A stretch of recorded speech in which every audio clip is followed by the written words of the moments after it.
माता जी, आप भी म्यूट पे हो क्या? I was born in the darkest ignorance, and my spiritual master opened my eyes with the torch of knowledge. I offer my respectful obeisances unto him. Nama Om Vishnupadaya Krishnapreshthaya Bhutale Srimate Bhaktivedanta Swaminiti Namine Namaste Saraswate Deve गौरवाणी प्रचारिणे निर्विशेषा शून्यवादी पाश्चात्य देशतारिणे जय श्री कृष्णा चैतन्य प्रभु नित्यानंदा श्री अद्वैत गदाधर श्रीवासादि गौर भक्त वृंदा हरे कृष्णा कृष्णा कृष्णा कृष्णा हरे हरे हरे राम राम राम हरे हरे वाञ्छाकल्पतरुभ्यश्च कृपा सिन्धुभ्यैव च पतितानां पावनेभ्यो वैष्णवेभ्यो नमो नमः। ॐ नमो भगवते वासुदेवाय ॐ नमो भगवते वासुदेवाय ॐ नमो भगवते वासुदेवाय नारायणं नमस्कृत्य नरं चैव नरोत्तमं देवीं सरस्वतीं व्यासं ततो जयमुदीरयेत्। हरे कृष्णा ऋतुल प्रभु अमृत विलासिनी, हरे कृष्णा माता जी। Congratulations Hare Ritul Krishna. Thank you. प्रभु। हरे कृष्णा। थैंक यू माता जी। कैसा है बेटा आपका? अच्छा है। Good, he is Yeah. like doing well, sleeping Yeah, well. he's sleeping, eating. Very nice, Prabhu. Krishna's mercy. Okay, so we will start. Give me a second, please.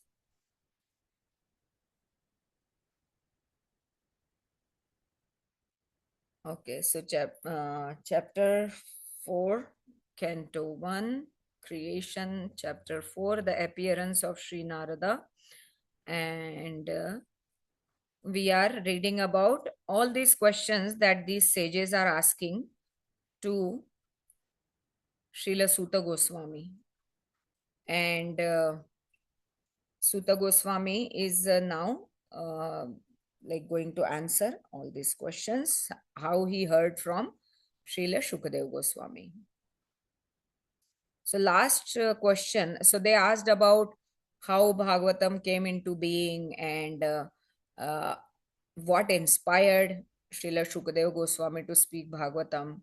Then also they were asking that since he was wandering like an avadhut, right, without any clothes or anything, so how did people recognize him, people of Hastinapur?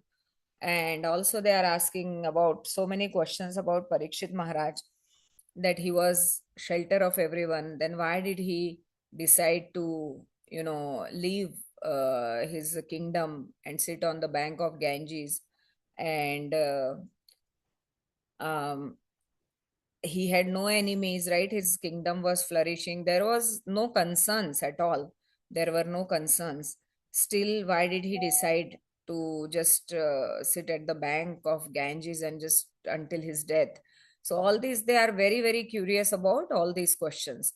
So now we will start from text 12. शिवाय लोकस्य भवाय भूतये य उत्तमश्लोकपरायणा जनः जीवन्ति नात्मार्थमसौ पराश्रयं मुमोच निर्विद्य कुतः कलेवरम्. Shivaya, welfare, lokasya, of all living being, bhavaya, of for flourishing, bhutaye, for economic development, ye, one who is uttama shloka parayanaha, devoted to the cause of personality of Godhead, Janaha, men, Jivanti, do live, na, but not. Atma Artham, selfish interest, Asau, that, Para Ashrayam, shelter for others, Mumocha, gave up, Nirvidya, being freed from all attachment, Kutaha, for what reason? Kalevaram, mortal body. Translation and purport by His Divine Grace, A.C. Bhaktivedanta Swami Srila Prabhupada Ki Jaya. Those who are devoted to the cause of the personality of Godhead live only for the welfare, development, and happiness of others. They do not live for any selfish interest. So, even though the Emperor Parikshit was free from all attachments to worldly possessions, how could he give up his mortal body, which was the shelter of others? I think we completed this verse as well. Yeah, until 13 we did. So, we will continue. I mean, we'll skip this. Yeah, let us yeah, even 13th we did. We know that you are expert in meaning of all subjects except some portion of the Vedas, and thus you can clearly explain the answer to all the questions we have just put to you. So we learnt about this from purport that Parivrajacharya do not have to know the meter and know the exact wordings of the mantras, just like Brahmanas, because Brahmanas perform all these Vedic rituals for some because the host has taken some sankalpa. So they need to make sure that the mantras are correct, they are sung in the correct meter and all. So therefore, but Suta Goswami was a Parivrajacharya. So that's why they are saying that accept some portion of the Vedas, means he doesn't have to be knowledgeable about all the shlokas and all the mantras, and not doesn't need to know each and every mantra. He needs to know the essence. That's what they're saying. Okay, so let's move on to 14. Suta uvacha द्वापरे समनु प्राप्ते तृतीये युगपर्यये जातः पराशराद्योगी वासव्यां कलया हरेः. Suta Goswami Uvacha said, Dwapare, in the second millennium, Samanu Prapte, on the advent of Tritiya, third Yuga millennium, Paryaye, in the place of Jata, was begotten Parasharat, by Parashar, Yogi, the great sage, Vasavyam, in the womb of the daughter of Vasu, Kalaya, in the plenary portion Harehe, of the personality of Godhead. Suta Goswami said, when the second millennium overlapped the third, the great sage Vyasdev was born to Parashar in womb of Satyavati, the daughter of Vasu. So there is a chronological order of 4 millenniums, namely Satya, Dwapar, Treta and Kali. But sometimes there is a overlapping. During the regime of Vaivasvata Manu, there was an overlapping of the 28th round of 4 millenniums, and the third millennium appeared prior to the second. So there was an overlapping, and Vaivasvat Manu, which is current Manu, so like 5,000 years ago, right? So when this whole Mahabharata and everything was happening, around that time, I think so. So that time, this in the 28th cycle of 4 millenniums, the third millennium appeared prior to the second because of the overlap. In that, in many times, like they say, no, that because there is Adhik Maas, so there is one extra month, and that's why some festivals are coming early, some are late, something like that. I don't know the exact technical details of that, but yeah, such kind of overlaps are possible. So in that particular millennium, Lord Sri Krishna also descends, and because of this, there was some particular alteration. The mother of the great sage was Satyavati, the daughter of the Vasu fisherman, and the father was the great Parashar Muni. That is the history of Vyasdev's birth, right? So his father was Parashar Muni and mother was Satyavati. She was daughter of a fisherman, Vasu. Every millennium is divided into 3 periods, and each period is called a Sandhya. Vyasdev appeared in the third Sandhya of that particular age. So when there was an overlap, right? When Dwapar appeared before Satyayuga. So when that Sandhya was happening, that time Vyasdev appeared. and each yuga has 3 sandhyas. 1, 4, 15. स कदाचित् सरस्वत्या उपस्पृश्य जलं शुचिः विविक्त एक आसीन उदिते रविमण्डले. सः he कदाचित् once सरस्वत्या on the bank of the Saraswati upasprashya after finishing morning ablutions, jalam water, shuchihi being purified, vivikte concentration, eka alone, asinaha being thus seated, udite on the rise, ravi mandale of the sun disk. Once upon a time, he, Vyasdev, as the sun rose, took his morning ablution in the waters of Saraswati and sat alone to concentrate. So he freshened up himself, he took the morning ablutions, and then he sat to meditate or concentrate. The river Saraswati is flowing in the Badarikashram area of Himalayas. So the place indicated here is Samyaprash. So that was the ashram of Vyasdev, Samyaprash in Badrikashram, where Sri Vyasdev is residing. 16. परावरज्ञः स ऋषिः कालेनाव्यक्तः रंहसा युगधर्म व्यतिकरं प्राप्तं भुवि युगे युगे.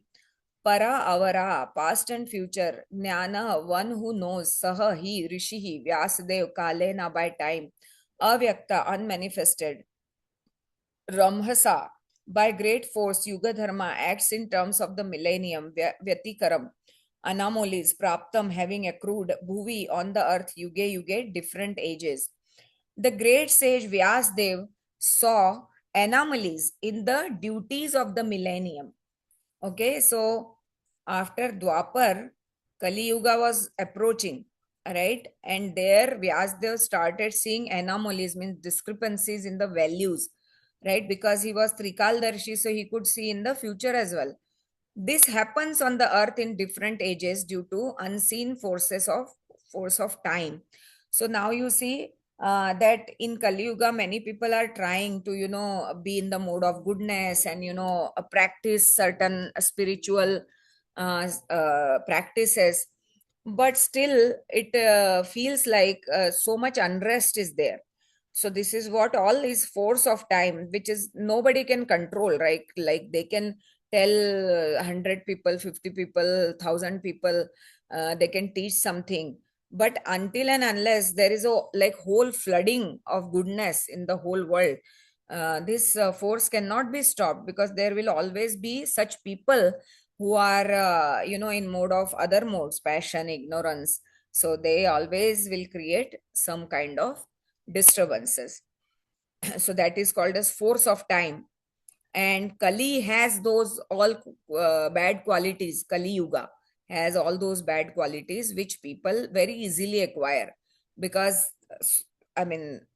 the soul's tendency is enjoyment. So wherever there is enjoyment, but they are illusioned, people are illusioned by material enjoyment. So wherever there is material enjoyment, man, woman, associating with each other, and wine and money.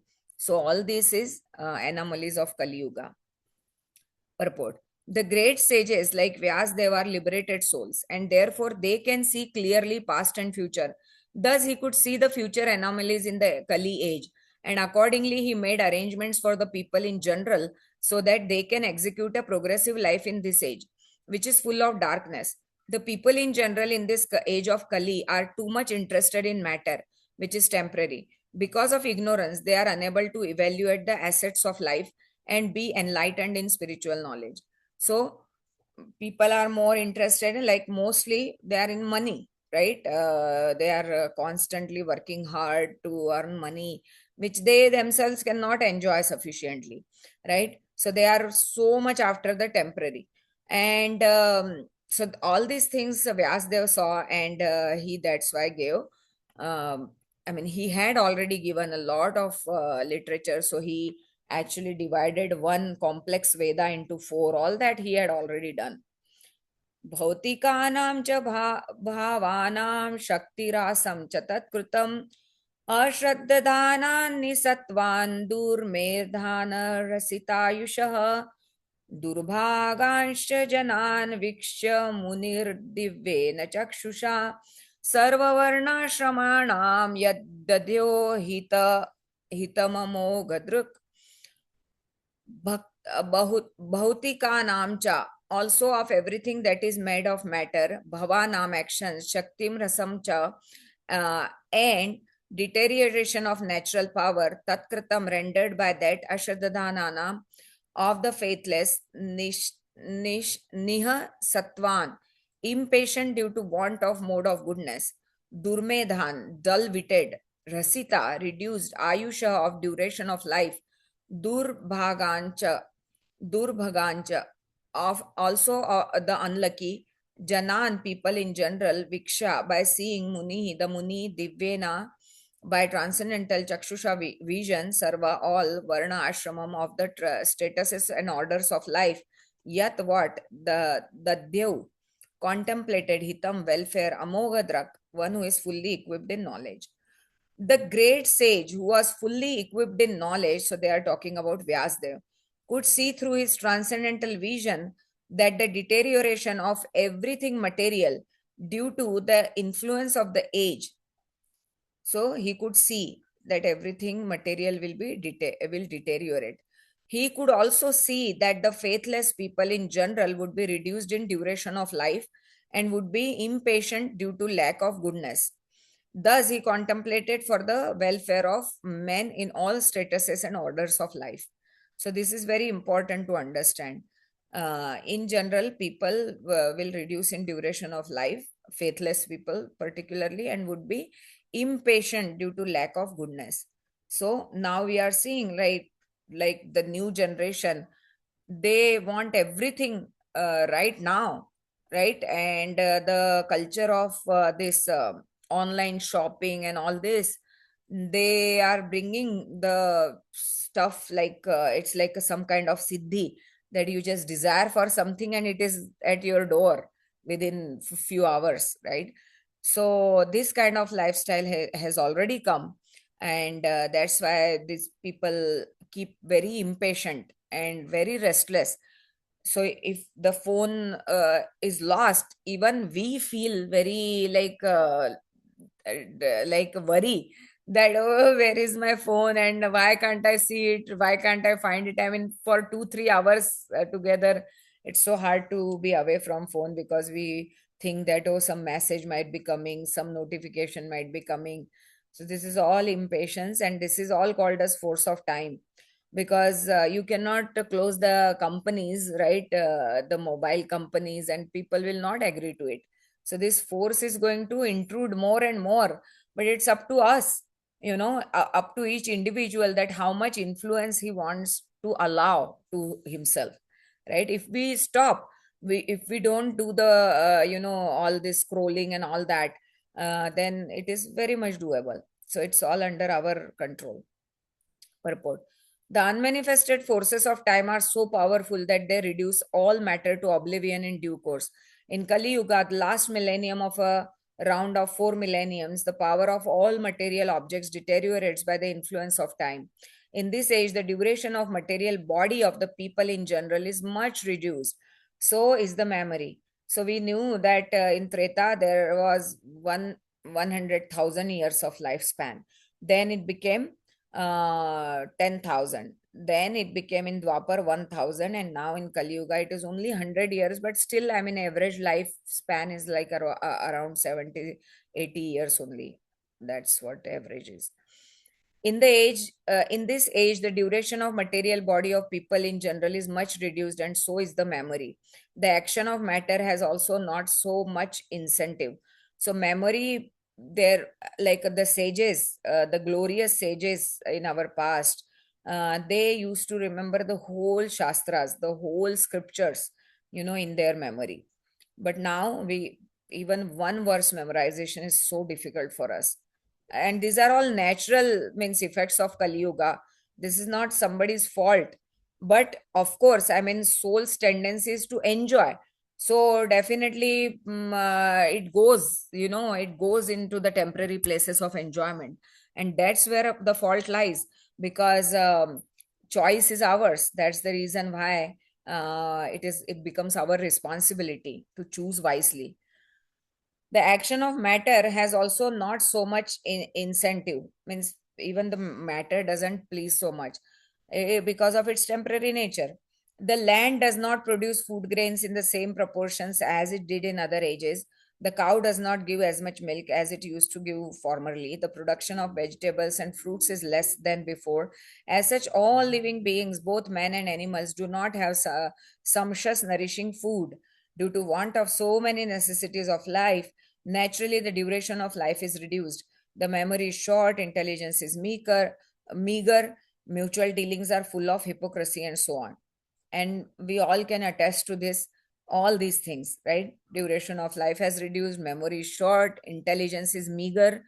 I mean, when there is deep work required, inward journey is required and deep work is required, many people, they just say that it's too complicated, we just don't want to go there, right? Or they say that, oh, bhakti is very simple, why are you making it so complicated? It's not like that. I mean, bhakti is inward journey only, right? Because we need to find within ourselves what's going on, and where is Krishna, right? Where is he sitting in our heart? But most of the time blaming and etc, it is like all everybody others fault, but no responsibility taking, no journey inside.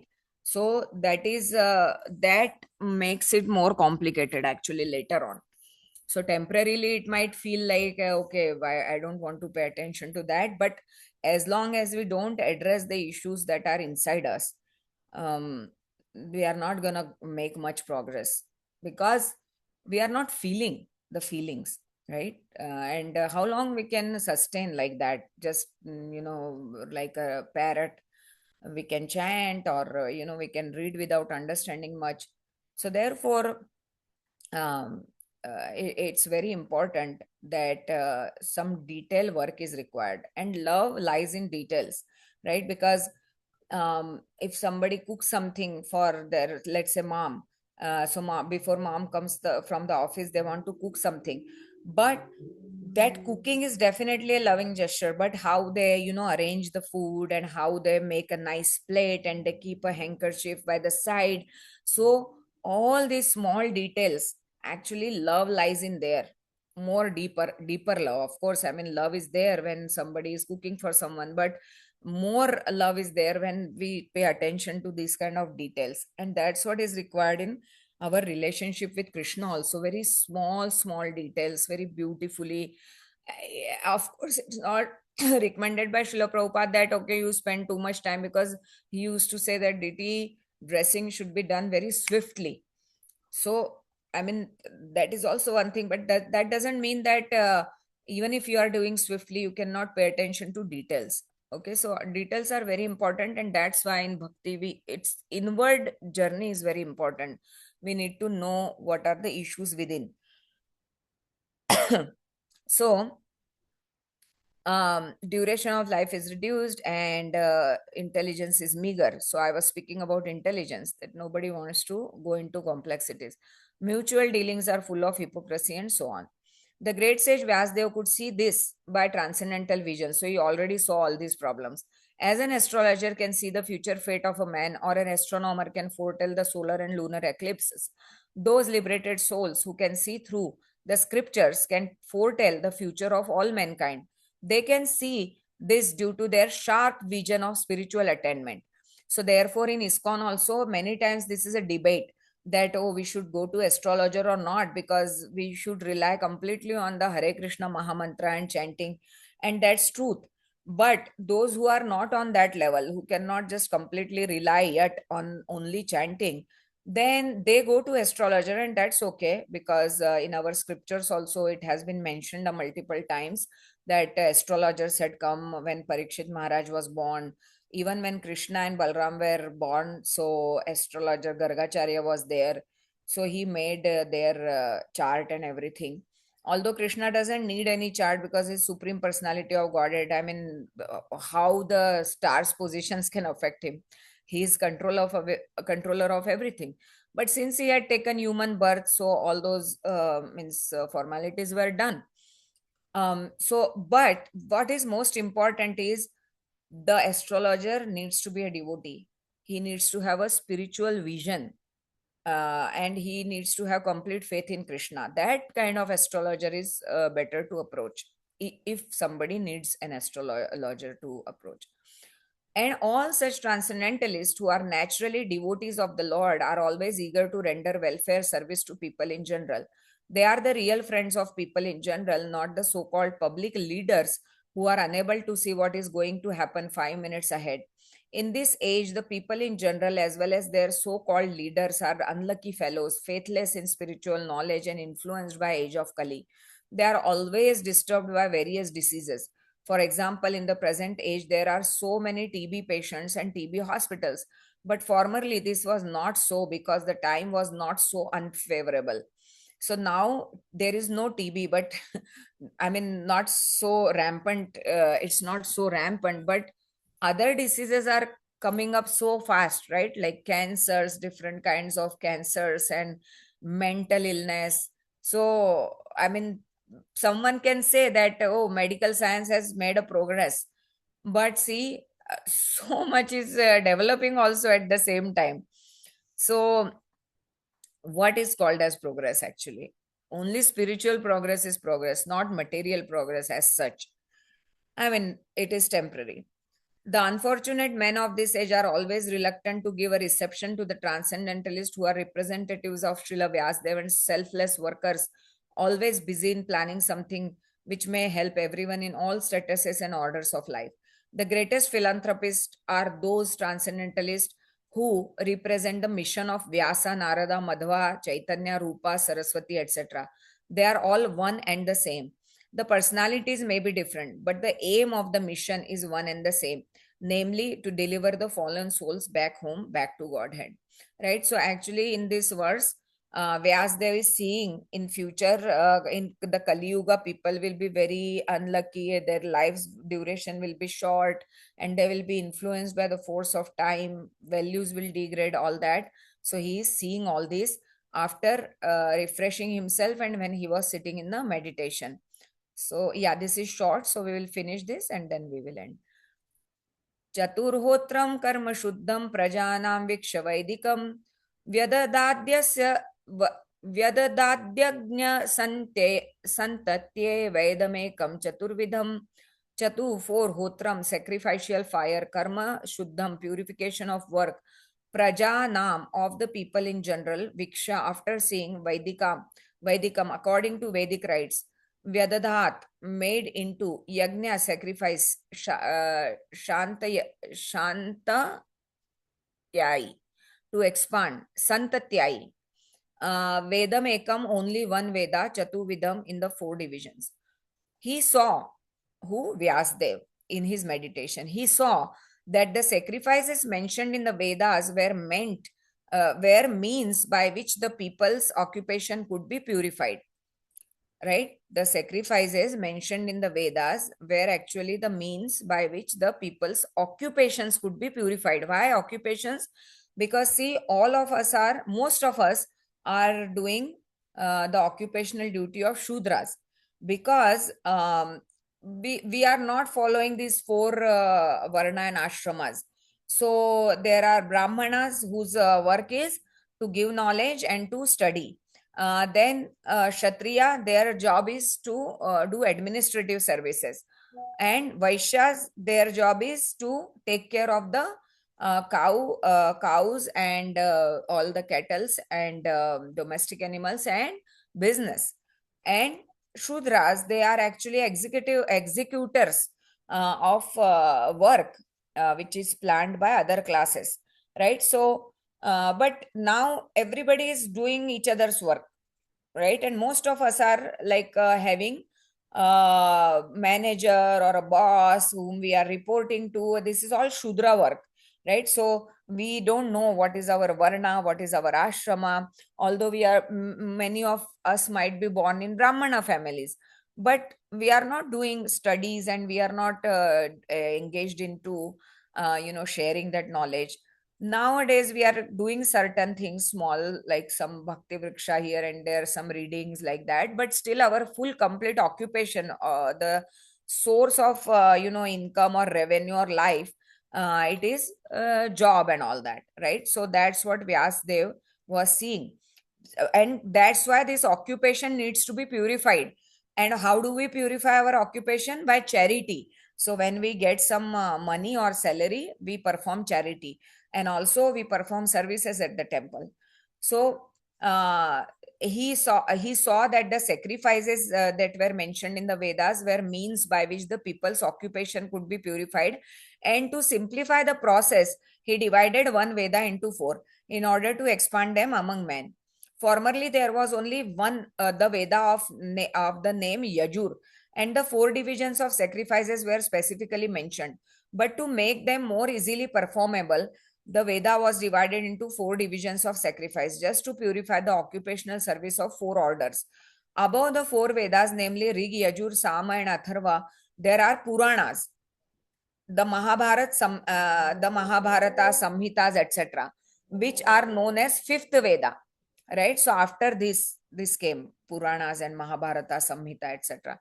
Sri Vyasdev and his many disciples were all historical personalities, and they were very kind and sympathetic toward the fallen souls of age of Kali.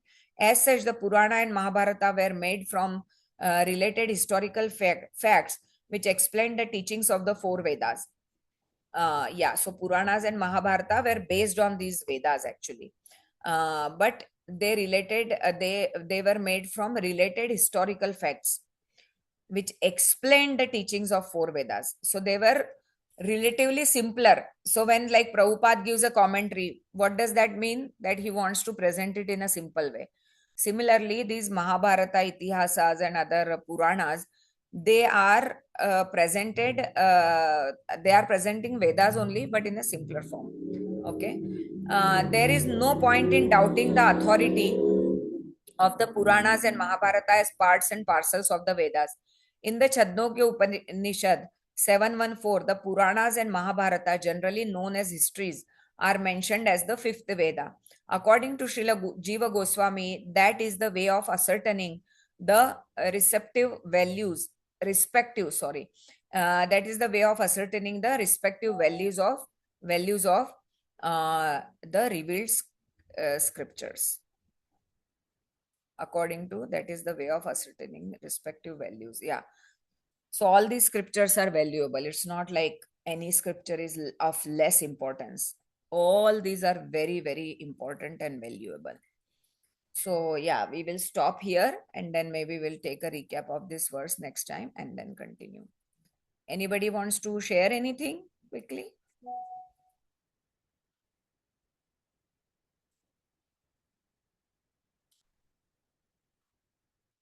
So yeah, mainly today they actually told they are relating now to the first questions of the sages, that how did Vyasdev wrote Bhagavatam, how it came about, what inspired Vyasdev to compile Srimad Bhagavatam. So that question, that foundation is being made right now. So Vyasdev, whose son was he? First, that question was also there, Satyavati and Parashar. Then one day he was, after performing his morning sadhana, he was sitting, ablutions, he was sitting in meditation and he saw the anomalies of the Kali Yuga. And then there is some history that he had already given all this. One Veda divided into four, then Mahabharata, Samhitas, Itihasas, all that. And now we will see forward that what else he is offering. Okay, so if nothing, we will end here and we will meet on Monday. Thank you so much. Hare Krishna, Vancha Kalpatarubhesha, Krupa Sindhubhyo Cha Patitanam Pavanebhyo Vaishnavebhyo Namo. Hare Krishna. Hare Krishna.